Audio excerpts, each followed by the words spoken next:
황동현의 시선집중 듣고 계시는 지금 시각 8시 13분 지나고 있습니다. 지난 이 지방선거 이후 정치권에서는 이제 차기 당대표 선출을 위한 움직임들이 본격화되고 있는데요.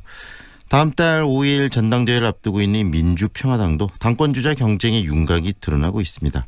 일찌감치 출마를 언급한 이 정동영 의원부터 또 최근에 사회관계망 서비스 이 SNS를 통해서 출사표를 던진 유성엽 의원, 그리고 최경환 의원도 당대표 출마를 선언을 했는데요. 이렇게 3파전 구도가 지금 그려지고 있습니다.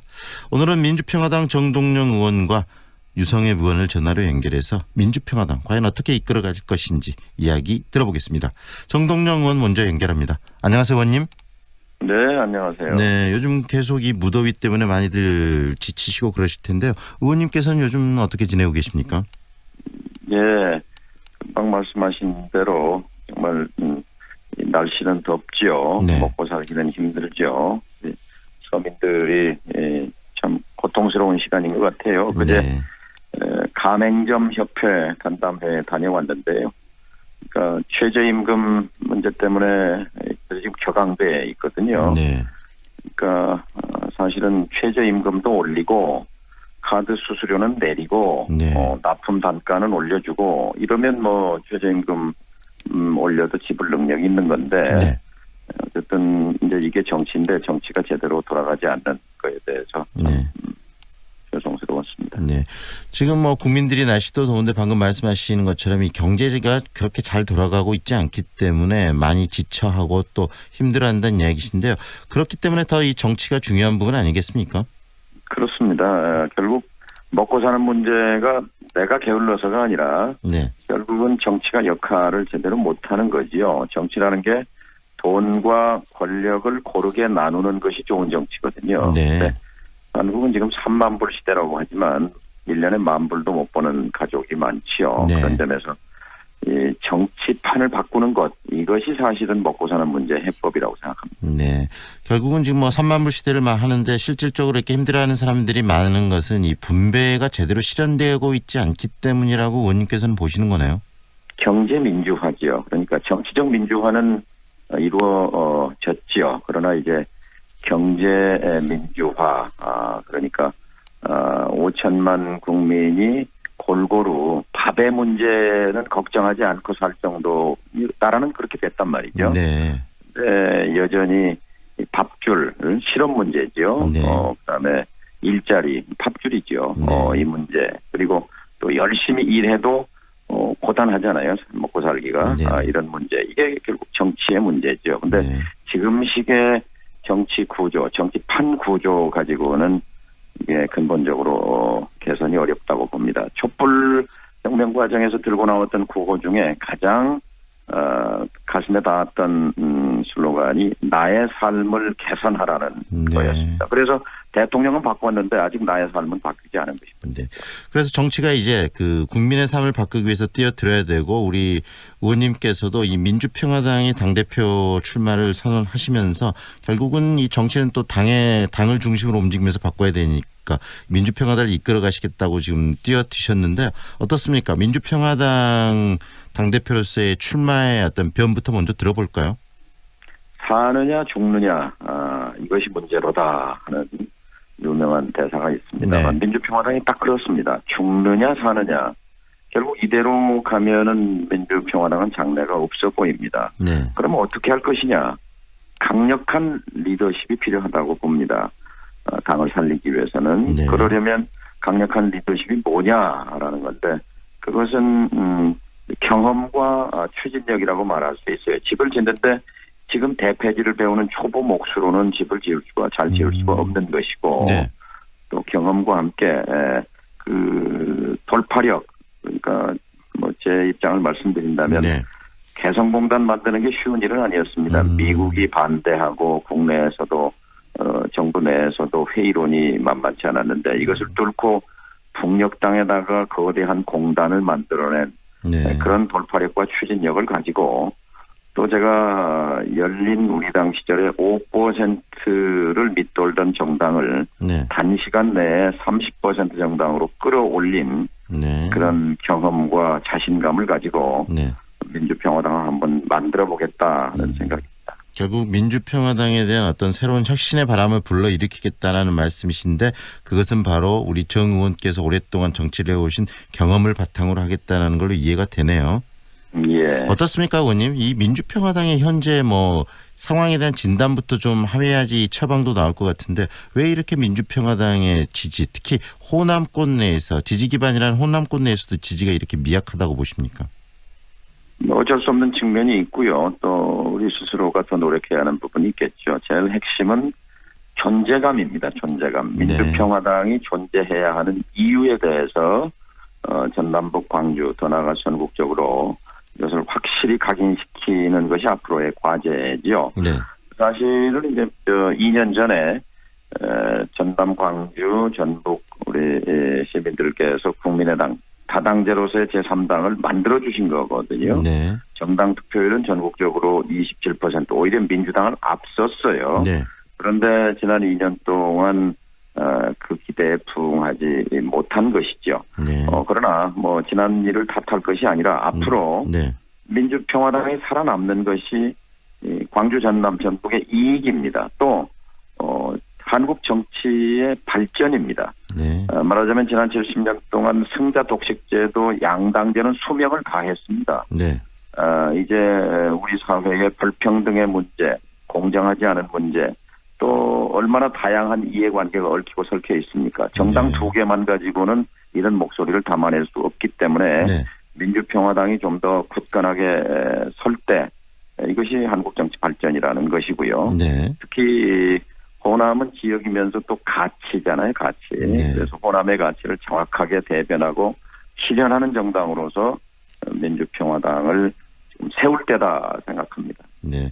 결국은 이 더불어민주당과 그 자유한국당의 어떤 양당 시스템이 아닌 견제 3당으로서 민주평화당의 존재감을 확대시키겠다라는 말씀이신데요. 당대표 출마 선언을 또 광주에서 하셨습니다. 뭐 특별한 의미가 있습니까? 네. 민주평화당은 그 이름에 갈 길이 담겨 있어요. 네. 더 많은 민주주의, 더 많은 평화, 한반도의 평화 체제지요. 그런데 더 많은 민주주의와 더 많은 평화를 희생으로 보여준 것이 광주지 않습니까? 네. 그래서 이 광주 정신을 말이 아니라 행동으로 실천하겠다는 뜻에서 엊그제 네. 금남로 공원에서 저를 지지하는 네. 광주 전남의 당원분들과 함께 출마 선언을 했습니다. 강력한 리더십을 가지고 네. 민주평화당을 살립시다 하는 결의를 한 거죠. 어떻게 보면 이 민주평화당 방금 말씀하신 것처럼 이 호남의 가치, 민주적 가치를 기반으로 하고 있다는 긍정적인 측면도 있지만 또 이 전국적인 측면에 봤을 때는 호남당이라는 그런 어떤 또 이런 오해도 받을 수 있을 텐데 그런 부분들은 어떻게 돌파하실지 보관이 좀 있으십니까? 그렇지 않습니다. 이 지역 기반을 갖고 있다는 것은 굉장히 강한 강점이죠. 바른미래당이 미래가 없어 보이는 것은 어떤 지역으로부터도 지지 근거를 가질 수 없기 때문에 그렇습니다. 네. 민주평화당은 노력 여하에 따라서는 호남의 강력한 지지를 다시 회복할 수 있습니다. 이것은 대단한 강점인 거죠. 네. 이걸 바탕으로 해서 힘없고 돈 없고 목소리가 약한 자영업자와 중소기업을 위한 청년 실업을 위한 확실한 대안정당의 모습을 보이게 되면 네. 그 다음 단계로 전국 정당으로 발돋움할 수 있다고 생각합니다. 호남을 지지 기반으로 하고 있다는 게 전국 정당화되는 데 있어서 약점이 아니라 강점으로 이해하고 계신다는 말씀이시네요. 그렇습니다. 예. 네. 그런데 우리 대표님께서 여러 가지 뭐 경험과 연륜을 말씀하셨는데 그런 여러 가지 것들이 지금은 너무 무난한 선택이다. 좀 더 참신하고 혁신적인 그런 리더가 나와야 되지 않느냐. 민주평화당 내에서 이런 또 지적과 비판이 있던데 그 부분에 대해서는 어떻게 답하실 수 있을까요? 정치에서 가장 중요한 건 노선입니다. 다른 말로 하면은 신념과 철학인데요. 네. 새가 날아가는 그 방향을 노선이라고 하지 않습니까? 네네. 저는 대선 실패 후 지난 10년 동안 용산 참사의 그 현장에서 그리고 한진중공업 희망버스의 현장에서 쌍용차 해고자들의 고통의 눈물 속에서 함께하면서 우리 사회의 문제가 어디에 있는지 그리고 어떻게 해야 한국 사회가 밥의 문제를 해결할 수 있는지에 대해서 확실한 체험과 대안을 만들었습니다. 그래서 이것을 가지고 네. 민주평화당을 다른 말로 하면 진보적 민생주의라고 말할 수 있는데요. 네.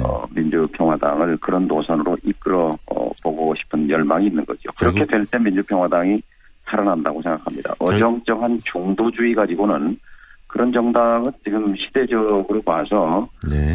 크게 말하자면 뭐 시대적 요구가 있다고 생각하지 않습니다. 보다 분명한 선명한 개혁 노선을 가진 정당이 네. 지금 광주 전남이 요구하는 정당이다 이렇게 생각합니다. 결국은 민주평화당의 존재감을 다시 확인시키기 위해서는 확실한 노선이 필요한 것인데 지금 민주평화당의 그런 노선이 좀 부재하다. 그런 부분들을 다시 일깨우고 그렇죠. 뭐 하는 정당인지 키워내겠다는 모르겠다라는 말씀이시네요. 게 네. 민주당과 뭐가 다르냐라는 게 제일 많이 듣는 질문이거든요. 근데 네. 더불어민주당은 이제 집권 여당이 되면서 몸살이기, 몸조심에 들어갔습니다. 네. 그래서 개혁 의지보다는 권력 유지에 관심이 많습니다. 네. 지지율 관리에 온통 힘을 쏟는 것 같아요. 네. 그러면 선명한 개혁 노선을 주창할 정당은 민주평화당입니다. 그렇기 때문에 네. 진보적 민생주의가 그건 따로 다시 풀어서 말씀드리면 네. 최저임금을 올리더라도 경제민주화를 확실하게 해라. 네. 납품 단가 후려치지 못하게 네. 공정거래법 제대로 바꾸고 가맹점 사업법 바꿔서 본사의 갑질 확실하게 막고 네. 카드 수수료 확실하게 낮추고 네. 이런 것들을 대변하는 것이 진보적 민생주의라고 생각합니다. 네. 오늘 재헌절인데요. 지금 뭐 우리 정치권도 그렇고 사회 전반에서도 헌법에 대한 어떤 개정에 대한 뭐 이야기들도 많이 나오고 있는데 그런 부분에서 민주평화당의 역할도 좀 있을 것 같습니다. 어떻게 생각하십니까? 그렇습니다. 민주평화당이 지금 가장 중요한 아주 좋은 위치에 있어요. 뭐냐면요. 헌법보다 더 중요한 게 선거제도 개혁입니다. 네. 올해 안에 지금 이제 이 정기국회가 결정적인 기회인데요. 이 민주평화당이 선봉에 서가지고 승자 독식제도 얼마 전에 지방선거가 있었습니다만 10표 차, 5표 차로 된 사람도 있어요. 네. 그러면 된 사람은 승자 독식이에요. 몇 표 차로 떨어진 사람은 아무것도 없어요. 근데 전국 단위로 보면은 우리는 대통령 선거도 그렇고 총선거도 그런데요. 이 선거제도를 바꾸어서 국민이 정당에 지지한 표만큼 의석을 갖게 하는 그 연동형 비례대표라고 말합니다만 네. 이렇게 선거제도를 바꾸게 되면 다양한 국민들의 이해가 반영되는 정치 세력들이 국회에 모이게 됩니다. 예를 들어서 환경 문제를 중시하는 환경당, 또 여성의 양성평등을 주장하는 여성당, 네. 또 청년 실업 문제를 들고 나오는 청년당, 네. 이렇게 해서 여러 개 정당이 모이게 되면 당연히 이것은 연합정치, 연립정치, 합의의 정치를 할 수밖에 없거든요. 네. 그러면 목소리가 약한 소수자들의 목소리가 예산과 법률과 정책에 반영되는, 그래서 대한민국의 민주주의가 좀 더 많은 민주주의로 갈 수 있는 거죠. 이것을 할 수 있는 정당이 지금은 민주평화당입니다. 지금까지는 자유한국당이 이거를 반대했어요. 네. 근데 지방선거를 하고 보니까 TK 지역 말고는 전부 이제 다 네. 몰살당하게 네. 된 그런 입장이기 때문에 이 사람들도 이제 입장이 바뀌었어요. 예를 들자면 서울 경기 같은데 지지율은 25%인데 도의원 같은 광역의원은 전멸했거든요. 네. 자기들도 이대로 가서는 곤란하겠다 싶어서 이제 저희가 연동형 비례대표라고 네. 말씀드린 거는 독일식으로 하자는 거예요. 네네. 독일은 정치도 교육도 기술도 우리보다 앞서 있지 않습니까? 네. 정치도 그렇게 바꿔서 우리 국민의 밥의 문제를 제대로 해결해보자 하는 것이 제 주장입니다. 일단 두 가지로 정리를 좀 할 수가 있겠는데요. 개혁 의지를 갖고 있는 노선이 확실한 민주평화당을 만들어내겠다는 말씀과 그다음에 이 헌법 개정의 논의 구조 속에서 이 선거 제도를 확실히 좀 바꾸는 그런 정당이 되겠다는 의지를 하시는 것으로 이해를 좀 하겠습니다. 네, 노무현 네네. 대통령이요 퇴임 후에 이렇게 말했어요. 대통령이 한번 되는 것보다 권력을 잡는 것보다 더 중요한 것이 선거제도 개혁이라는 네. 것을 깨달았다 이렇게 말했어요. 네. 또 문재인 대통령도 이렇게 말했어요. 개헌안을 제출하면서 국회가 선거제도 개혁에 합의한다면 네. 분산형 권력 구조로 양보할 수 있다.